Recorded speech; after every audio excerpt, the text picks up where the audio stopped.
From a secular humanist perspective, suffering is going through an experience of pain, distress, or hardship. Suffering can be caused by the action or inaction of humans, or it can also be caused by natural disasters.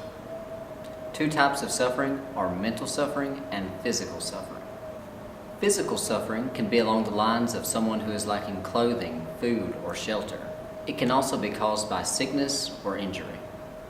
Mental suffering can include, and is not limited to, mood disorders, as well as stress and anxiety. Secular humanists view these issues as naturally occurring and something that we will all experience during our lifetime.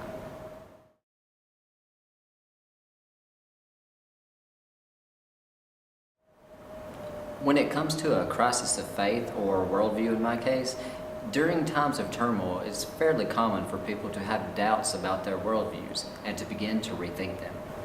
As a secular humanist, this is perfectly reasonable. Whenever we experience something that doesn't line up with how we perceive the world or our prior expectations, we're actually encouraged to reconsider our beliefs.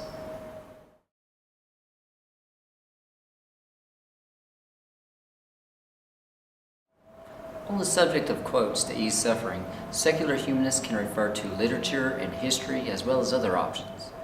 Quotes could be short, like Abraham Lincoln's reference to "This too shall pass" in his speech at the Wisconsin State Fair.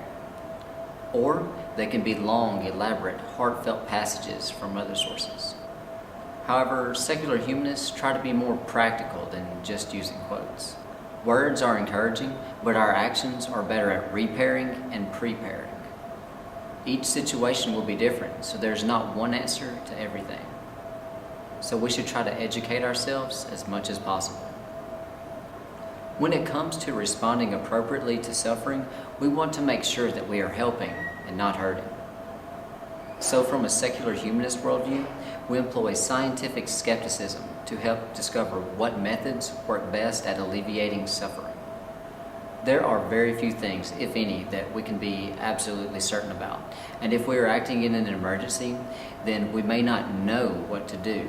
In those cases, we will go what we believe we should do. From a skeptical perspective, our beliefs inform our actions, and our actions have consequences on ourselves and those around us. Since our beliefs about how the world works are so important, we should try our best to believe as many true things as possible and as few false things as possible. Secular humanists believe that we are called to ease suffering by each other. Since we lack belief in the supernatural, we've come to the conclusion that we are the only ones that can save us. Since this is our view, we hold that coming together as a community is a far better method for answering the call than each of us being on our own.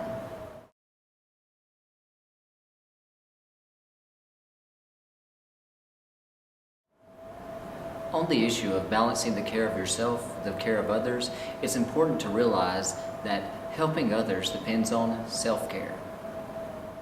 That is, if we are in poor health, we would not be as effective as we would be if we were in good health at helping others.